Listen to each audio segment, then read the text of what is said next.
ദൈവത്തിന് മഹത്വം. നമ്മുടെ പ്രതിദിന ആഹാരം ഫെബ്രുവരി 1. യഹോവയുടെ നാമത്തിൽ സത്യം ചെയ്തിരിക്കൊണ്ട് സമാധാനത്തോടെ പോക. ശമൂവേൽ പ്രവാചകന്റെ 1 പുസ്തകം 20 അധ്യായം 42 വാക്യം.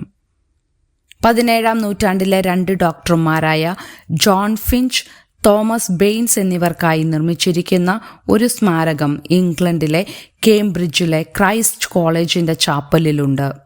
വേർപെടുത്താനാവാത്ത സുഹൃത്തുക്കൾ എന്നറിയപ്പെടുന്ന ഫിഞ്ചും ബെയിൻസും മെഡിക്കൽ ഗവേഷണത്തിൽ സഹകരിക്കുകയും നയതന്ത്ര യാത്രകളിൽ ഒരുമിച്ച് യാത്ര ചെയ്യുകയും ചെയ്തു.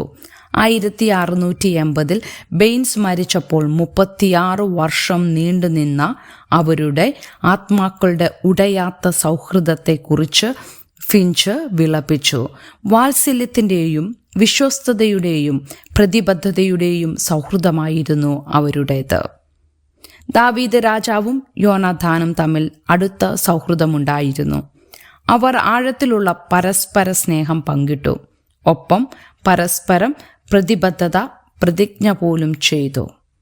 ദാവീദിന് രാജാവാകാൻ യോനാഥാൻ തൻ്റെ സിംഹാസനത്തിനുള്ള അവകാശം പോലും ത്യജിച്ചു എന്നത് കാണുക. അവരുടെ പൂർണ്ണമായ വിശ്വസ്തതയെ കാണിക്കുന്നു. യോനാഥാൻ മരിച്ചപ്പോൾ തന്നോടുള്ള യോനാഥാന്റെ സ്നേഹം കളത്ര പ്രേമത്തിലും വിസ്മയമേറിയത് എന്ന് ദാവീദ് വിലപിച്ചു. സൗഹൃദത്തെ വിവാഹവുമായി ഉപമിക്കുന്നത് ഇന്ന് നമുക്ക് അസ്വസ്ഥതയുണ്ടാക്കിയേക്കാം. പക്ഷേ ഫിഞ്ച്, ബെയിൻസ്, ദാവീദ്, യോനാഥാൻ എന്നിവരുടെ സൗഹൃദങ്ങൾ നമ്മുടെ സൗഹൃദത്തെ കൂടുതൽ ആഴത്തിലെത്താൻ സഹായിച്ചേക്കാം. തന്നിൽ ചാരുവാൻ യേശു തൻ്റെ സുഹൃത്തുക്കളെ സ്വാഗതം ചെയ്തു.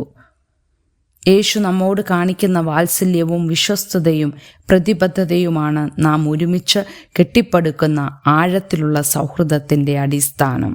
ചിന്തിക്കുക, ക്രിസ്തുവിലുള്ള വിശ്വാസത്തിന് സൗഹൃദത്തെ ഉറപ്പിക്കാൻ കഴിയുമെന്ന് വിശ്വസിക്കുന്നുണ്ടോ?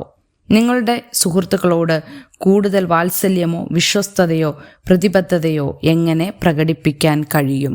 ദൈവത്തിന് മഹത്വം.